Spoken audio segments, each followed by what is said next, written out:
मैं ओम प्रकाश तिवारी, सोनापाल सड़क, रेरा बाजार, बलरामपुर। आत्मा के बारे में प्रश्न उत्तर नंबर 20। प्रश्न यहाँ ये है कि भगवान का भजन मानव के जीवन में कैसे करनी चाहिए। भगवान का भजन मनुष्य को कैसे करनी चाहिए। चलिए, दान पुण्य सब जानते हैं, लेकिन भगवान का भजन कैसे करनी चाहिए उसे मैंने लिख दिया है और वही पढ़ के सुना रहा हूँ। भगवान की भजन एक ट्रेन के समान है।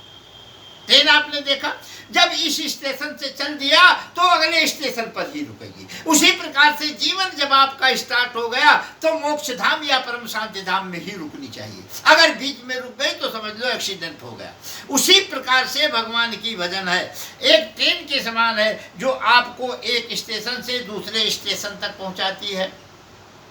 उसी प्रकार भगवान की भजन आपको अंत में शांति धाम पहुंचाती है। भगवान की भजन अंत में शांति धाम तक पहुंचाती है। जब आप पैदा हुए हैं मृत्यु तक आपकी भजन चलनी चाहिए, अनवरत चलनी चाहिए। जैसे ट्रेन सबको लेकर धड़ाधड़ जाती है, रुकती है अपने स्टेशन पर, उसी प्रकार से आपका भगवान का भजन जब यह जीवन यात्रा अंत हो अपने स्टेशन पर ही रुकनी चाहिए। जैसे ट्रेन रुकती है नहीं, ट्रेन रुकती नहीं जब तक कि पटरी खराब न हो।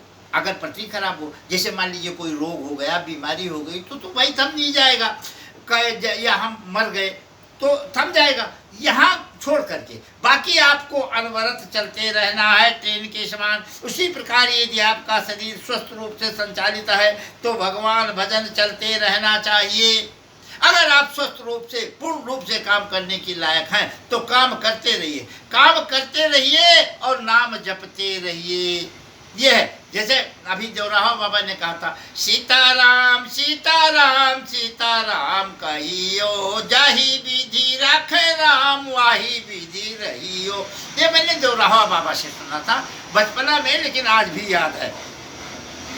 ये बहुत जरूरी है। यदि पटरी के समान आपका शरीर अस्वस्थ हो जाए, जैसे पटरी टूट गई या पटरी पे पत्थर आ गया, तो भाई ट्रेन रुकना है। अगर शरीर अस्वस्थ हो जाए तो उसे ठीक कर पुनः भगवान का भजन चला देना चाहिए, तो उसे ठीक करके पुनः भगवान का भजन चला देना चाहिए।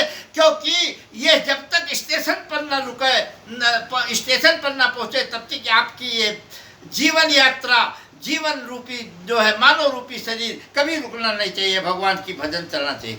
ट्रेन छोटी मोटी घटनाओं पर भी रुकती नहीं, छोटी मोटी घटना होती रहेगी। जैसे आपके कुछ कष्ट आते हैं जाते हैं तो उससे कुछ लेना देना नहीं। उसी प्रकार की जीवन में छोटी छोटी घटनाएं और कार्यक्रम आते रहेंगे, वो तो आते रहेंगे, लेकिन ट्रेन आपकी बराबर चलनी चाहिए। भगवान की भजन रूपी ट्रेन चलनी चाहिए, लेकिन भगवान का भजन रुकना नहीं चाहिए। ट्रेन में बिजली पानी अन्य संसाधन मानव हित के लिए निहित होते हैं।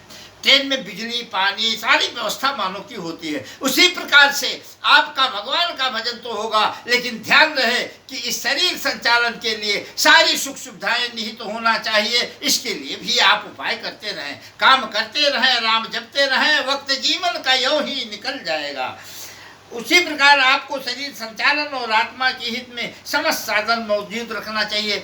इस आत्मा के हित के लिए, इस शरीर का संचालन के लिए सारे साधन आप इकट्ठा करते रहिए, जो कि आपका कर्तव्य है। ये आपका कर्तव्य है। इस शरीर को गंदा ना होने दें और इस शरीर को जितनी सुख सुविधा की जरूरत हो करते रहें।